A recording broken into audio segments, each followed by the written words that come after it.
ఏ మాత్రం పనిచేయడం లేదని మండిపడ్డారు. సినీ నటుడు మోహన్ బాబు 2014-15 సంవత్సరం నుంచి ఇప్పటి వరకు విద్యార్థులకు ఫీజు రియంబర్స్మెంట్ ఇవ్వలేదని, అప్పుడప్పుడు మా కాలేజీకి భిక్షమేస్తున్నారని ఆవేదన వ్యక్తం చేశారు ఆయన.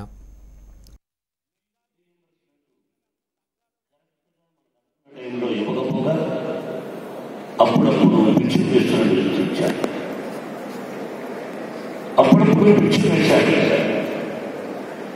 17-18లో ఈబీసీ నుంచి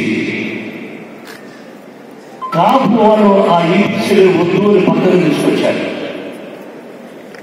ఎందుకు తీసుకొచ్చారా అని నా ప్రశ్న కాదు.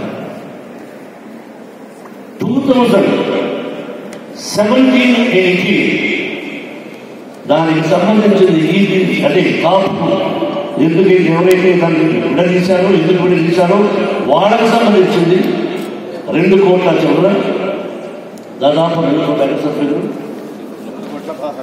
2 కోట్ల 16 లక్షల ఇవ్వాలి.